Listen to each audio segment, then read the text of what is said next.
बिस्मिल्लाहिर्रहमानिर्रहीम। अस्सलाम वालेकुम जी, मैं नजमुल हसन बाजवा हूँ। नाज़रीन कराम, इमरान खान के एक साथी ने बड़े बड़ों को आईना दिखा दिया है। इमरान खान के साथी आज खालिद खुर्शीद जो हैं वो उनको नाअहल कर दिया गया। खालिद खुर्शीद वज़ीर आला गिलगित बल्तिस्तान, खालिद खुर्शीद वज़ीर आला गिलगित बल्तिस्तान होने के साथ साथ इमरान खान का, अब यूं कह लीजिए कि सच्चा सिपाही, इमरान खान के साथ हर मुश्किल में खड़े होने वाला और इमरान खान के साथ वफादारी की मिसाल कायम करने वाला। इमरान खान के साथ वफादारी की वजह से ही शायद आज खालिद खुर्शीद को सीएम शिप से जो है वो हाथ धोना पड़ा है। ये बात तो तय थी कि किसी भी जगह पर शायद तहरीक इंसाफ की गवर्नमेंट उस तरह से रहेगी नहीं। जब चीजें एक्सट्रीम लाइन पे पहुंची तो ये बात तय हो चुकी थी और शायद इस बात का अंदाजा इमरान खान को बजाते खुद था। आप खालिद खुर्शीद की एग्जाम्पल लीजिए कि इसने किस तरह से गिलगित बल्तिस्तान को बदलने की कोशिश की, गिलगित बल्तिस्तान को अपने पांव पर खड़ा करने की कोशिश की। लेकिन इनका कसूर यह था कि जब कभी इमरान खान मुसीबत में होते थे, मुश्किल में होते थे, ये अपने बंदे लेकर पहुंच जाते थे। ये इमरान खान को रेस्क्यू करने के लिए, इमरान खान के साथ खड़े होने के लिए। कभी इन्होंने ये नहीं किया कि गिलगित बल्तिस्तान की पुलिस को और पंजाब पुलिस को आमने सामने कर दिया हो, ये इन्होंने कभी नहीं किया।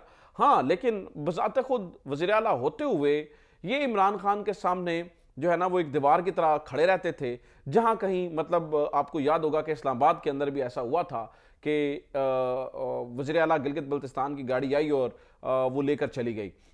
ये खालिद खुर्शीद बड़ी दफ़ा जब ये पंजाब के अंदर मामलात हो रहे थे और रोज़ रोज़ जो है ना वो ज़मान पाक से हमें कहानी सुनने को मिलती थी, तो खालिद खुर्शीद ने बहुत दफ़ा इमरान खान को ये ऑफ़र भी की थी, इमरान खान को ये कहा था कि आप गिलगित बल्तिस्तान शिफ्ट हो जाइए, गिलगित बल्तिस्तान में जो है ना वो आप आ जाइए। लेकिन नाज़रीन कराम, इमरान खान ने जो है वो इनकी उस तरह से सुनी नहीं और उन्होंने कहा था कि मैं लाहौर में रह के जो है वो मुकाबला करूंगा। अब जब आज खालिद खुर्शीद साहब को जो है वो नाअहल किया गया है तो इमरान खान जो है वो बड़े रंजीदा भी हैं, बड़े शौक पे भी हैं और इसके ऊपर इमरान खान ने ट्वीट किया है। और इमरान खान ने खालिद खुर्शीद के लिए वो कहा है जो आज तक उन्होंने अपने किसी भी सीएम के लिए नहीं कहा।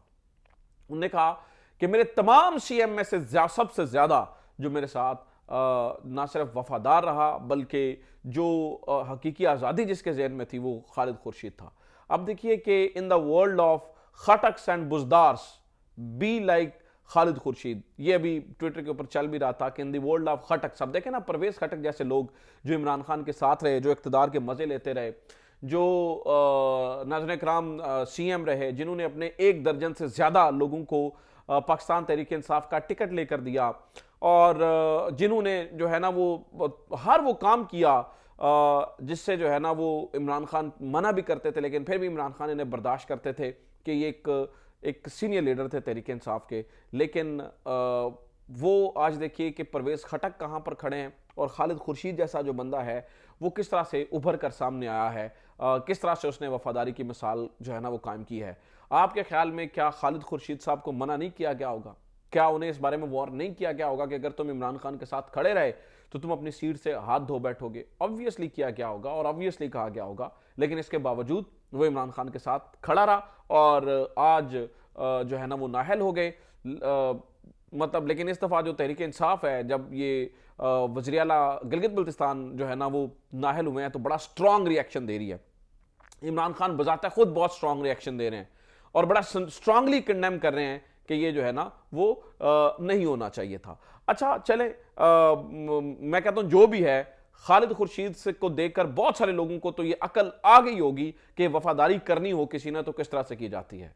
फिर उस्मान बुजदार नहीं माना जाता या परवेज खटक नहीं माना जाता, फिर वफादारी जो है वो ऐसे की जाती है और इस तरह से जो है ना वो मिसाल कायम की जाती है। एक तरफ तो ये है नाज़रीन कराम मामला। दूसरा, इमरान खान की गिरफ्तारी पे बात करने से पहले कि वो प्लान किस तरह से नाकाम हुआ या वो क्या सूरत हाल है, एक गड़बड़ और चल रही है। एक हमारे दोस्त नहीं है, मेरे तो खैर दोस्त नहीं है, एक हमारी सहाफ़ती बरादरी से सो कॉल्ड हमारे जर्नलिस्ट हैं असदूर साहब। और असदूर साहब जो हैं, मैं फिर भी उनके साथ साहब इसलिए लगा रहा हूँ क्योंकि मैं गंदी ज़बान किसी के लिए भी नहीं इस्तेमाल करता और ना ही मुझे करनी भी चाहिए। मेरा जो बतौर सहाफ़ी मेरा जो है ना वो ज़मीर ये गवारा नहीं करता कि किसी के लिए भी जो है वो उस तरह की लैंग्वेज इस्तेमाल की जाए। लेकिन नाज़रीन कराम, आजकल झूठों की मशीनें खुली हुई हैं और आप यूँ कह लीजिए कि एक बुग़्ज़ इमरान खान के अंदर ऐसी ऐसी कहानियाँ सुनाई जा रही हैं कि जिसमें जो ना एथिक्स देखे जा रहे हैं, जिसके अंदर जो है ना वो ना ये देखा जा रहा है कि जो है ना वो शर्म और हया क्या कहती है, खुल खुलाकर जो है ना वो झूठ बोले जा रहा है। हुआ ये है कि कुछ दिन पहले ईद से पहले एक मुलाकात हुई है चीफ जस्टिस ऑफ पाकिस्तान की, चीफ जस्टिस उमर अता बंदयाल की 3 लोगों के साथ, 3 यूट्यूबर्स के साथ, जिसमें आबिद अंदली साहब और सदीक जान साहब और अदील सरफराज साहब, ये 3 लोग शामिल थे। और इस मुलाकात के अंदर कुछ बातें हुई, ऑफ द रिकॉर्ड ही बातें हुई, लेकिन उन बातों को अब जो है वो इन्होंने कर दिया है, यानी कि असतूर ने जो है ना वो अपने पल्ले से लगा के 100 गुना ज़्यादा बातें कर दी हैं। मैं आपको इनसाइड स्टोरी बता देता हूँ कि असल में ये सारी कहानी हुई, क्योंकि मैंने थोड़ा सा इस बारे में इन्वेस्टिगेट किया, इधर उधर से जिन लोगों की मुलाकात भी हुई उनसे भी पूछा और ये सारी चीज़ें जानने की कोशिश की कि कहानी क्या है। कहानी ये है कि जनाब आबिद अंदलीब साहब एक ख़त लिखते हैं, एक ख़त जो है वो तहरीर करते हैं और उस ख़त में वो इमरान रियाज के बारे में वो चीफ जस्टिस साहब को जो है ना वो लिखते हैं और कहते हैं कि जनाब जब वो उन्होंने सब्र की तलकीन करने को कहा चीफ जस्टिस ऑफ पाकिस्तान ने, तो आबिद अंदलीब हमारे दोस्त हैं, यूट्यूबर हैं, बड़े अच्छा जर्नलिस्ट हैं, जो है ना वो सुप्रीम कोर्ट को भी रिपोर्ट करते हैं। तो आबिद अंदलीब ने ये लिखा कि जनाब आप मनसब एक इंसाफ करने वाले मनसब पर जो है ना वो बैठे हुए हैं, तो आपको ये सब्र की तलकीन करना और ये इस तरह की चीज़ें सूट नहीं करती हैं। तो वो ख़त वायरल हो गया, वो ख़त पहुंचा चीफ जस्टिस साहब के पास। चीफ जस्टिस साहब ने वो ख़त पढ़ा और पीआरओ ने ये मैसेज दिया और कहा कि आप आ जाएं मुलाकात के लिए। तो आबिद अंदलीब साहब और जो अपना सदीक जान साहब और अदील सरफराज साहब, ये 3 लोग मिलने के लिए चले गए और इसमें कोई ऐसी बात नहीं, बड़ी कैजुअल बातें हुई। उन्होंने असल में यही कहा कि मैंने ख़त पढ़ा है और इस पर कोई बात नहीं, लेकिन असद तूर साहब कहते हैं कि उन्होंने कहा जनाब कि मैं जो है ना वो फौजी ऐसे ही करते हैं, जब ढूंढना हो तो इसी तरह से करते हैं कि हम जब लेके आना हो तो ऐसे ही करते हैं। फिर उन्होंने कहा जनाब मैं गवर्नमेंट को ठोक दूंगा और फिर काजी फाइज ईसा के बारे में बड़ी बातें हुई और फिर जो है वो फ़ौज के बारे में बड़ी बातें हुई। तो इन सब चीज़ों के बारे में जब हमने थोड़ा सा इधर उधर इन्वेस्टिगेट किया तो पता चला है कि ठीक है जजेस के बारे में बातें हुई हैं, लेकिन उस तरह से नहीं हुई जिस तरह से रिपोर्ट की जा रही है। ठीक है, जजेस के अंदर जो एक ज़ाहरी तौर पे इख्तलाफ नज़र आता है उसके ऊपर थोड़ी सी गुफ्तगू हुई है, लेकिन बड़े तमीज़ के दायरे के अंदर रहकर हुई है। हाँ, फ़ौज के बारे में कोई बात नहीं हुई और इमरान खान के बारे में कोई बात नहीं हुई। इमरान खान का इस मीटिंग के अंदर मेरे जो ज़राए वो बता रहे हैं कि नाम तक नहीं लिया गया, लेकिन खैर झूठ बोलना जिसकी फितरत में हो और जिसको झूठ बेचने की जो ड्यूटी लगी हो तो वो यही कुछ कर सकता है। नाज़रीन किराम, एक प्रोपेगेंडा है ना, बस जितना दिल प्रोपेगेंडा किया जाए और इस तरह से जो है ना वो कहानी पेश की जा रही है कि जैसे जस्टिस जो बंदयाल हैं वो को बहुत बड़े इवन हैं और जस्टिस काजी फाइज ईसा जो आ रहे हैं वो बहुत बड़े हीरो आ रहे हैं। ये इस तरह की जो है ना वो चीज़ें करने की कोशिश की जा रही है और इस तरह जानबूझकर जो है ना वो कहानियाँ घड़ने की जो है ना वो कोशिश की जा रही है। तो ये जो असद तूर साहब फरमा रहे हैं कि फ़ौज के बारे में भी कोई बात नहीं की और इमरान खान के बारे में कोई बात नहीं की, बाकी सारी जो है ना वो पल्ले से लगाई हुई बातें हैं, उसके अंदर जो है वो किसी किस्म की कोई हकीकत नहीं है। ये मैं आपको बता रहा हूँ कैटेगोरिकली, जो मेरे ज़राए बताते हैं।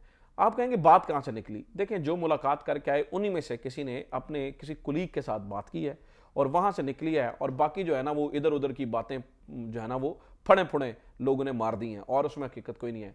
रही बात यहाँ तक कि जो है ना वो क्या चीफ जस्टिस ने कहा था ऑफ द रिकॉर्ड मीटिंग है? नहीं, मेरे ज़राए बताते हैं कि चीफ जस्टिस ने ये नहीं कहा कि ये ऑफ द रिकॉर्ड मीटिंग है। ये जो 3 सहाफ़ी मिले उन्होंने ये फैसला किया कि इस तरह का माहौल है तो हमें ये जो है ना वो नहीं करना चाहिए, कोई बात इस तरह की जो है ना वो नहीं बतानी चाहिए। लेकिन खैर वो बात निकली और वो निकल गई और फिर लोगों ने मनपसंद के उसके ऊपर जो है ना वो चीज़ें कर ली। हालांकि होना ये चाहिए था कि अगर बात इन्होंने अपने किसी कुलीग के साथ करनी ही थी, जिन्होंने भी की है, तो उन्हें ये चाहिए था कि पर बजाते खुद इसके ऊपर पहले भी व्लॉग बना देते ताकि गलत फहमियाँ ना पैदा होती। लेकिन जनाबे वाला वो ठीक ठाक इसके ऊपर जो है ना वो अब बताया जा रहा है कि एक गड़बड़ हो गई है। तीसरा, आज इमरान खान गिरफ्तार नहीं हुए हैं। असल में हुआ ये था कि सुप्रीम कोर्ट से वो इमरान खान ने गिरफ्तारी की एक फ़ज़ा बन गई थी। हुआ ये था कि सुप्रीम कोर्ट के अंदर जो एक रिलीफ चाहिए था इमरान खान को, आज वो नहीं मिला। 2 जजेस, 2 रुकनी जो बेंच था, जस्टिस आयशा मलिक और जस्टिस एजाजुल एहसन, इन्होंने ये कह दिया कि चूंकि ये बलूचिस्तान हाई कोर्ट ने ये फैसला दिया तो हम उनका 2 रुकनी जो बेंच है उसके फैसले को कैसे जो है ना वो 2 रुकनी बेंच हमारा मुअत्तल कर सकता है।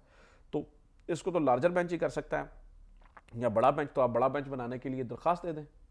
आप बड़ा बेंच बनाने के लिए चीफ जस्टिस को दरख्वास्त दे दें और ये जो केस है वो गैर मुअय्यना मुद्दत तक के लिए मुलतवी हो गया। अब यहाँ पे बड़ी गड़बड़ हुई, लेकिन हाई कोर्ट से जो है ना वो रिलीफ मिल गया और हाई कोर्ट ने राहदारी, जिसे हिफाजती रिमांड, राहदारी नहीं, हिफाजती रिमांड जो है, हिफाजती जो बेल है, हिफाजती बेल है वो इमरान खान को दे दिया और इस केस में इमरान खान की गिरफ्तारी से रोक दिया है।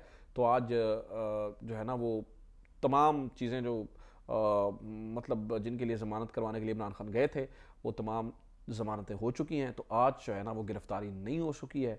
ऐन मौके पे आकर जब इस्लामाबाद हाई कोर्ट ने ये डिसीजन दिया तो उसके बाद जो है वो गिरफ्तारी रुक गई है। तो एक और दिन गिरफ्तारी के बगैर जो है वो गुजर गया है। लेकिन आहिस्ता आहिस्ता आहिस्ता आहिस्ता चीज़ें ख़राब से ख़राब तर होती चली जा रही हैं और होती चली जाएंगी। ये भी मैं आपको बता दूं कि काजी फायज़ ईसा साहब, जो सोचा जा रहा है उनके बारे में कि जो उनके बाद आने के बाद माहौल होगा, एक्सपेक्टेशन अब मुझे यही लग रहा है कि शायद उनके आने के बाद वही माहौल होगा, तहरीक इंसाफ पर और इमरान खान पर ज़्यादा तंगियाँ होंगी। अपना ख्याल रखिए। खुदा हाफ़िज़। पाकिस्तान जिंदाबाद।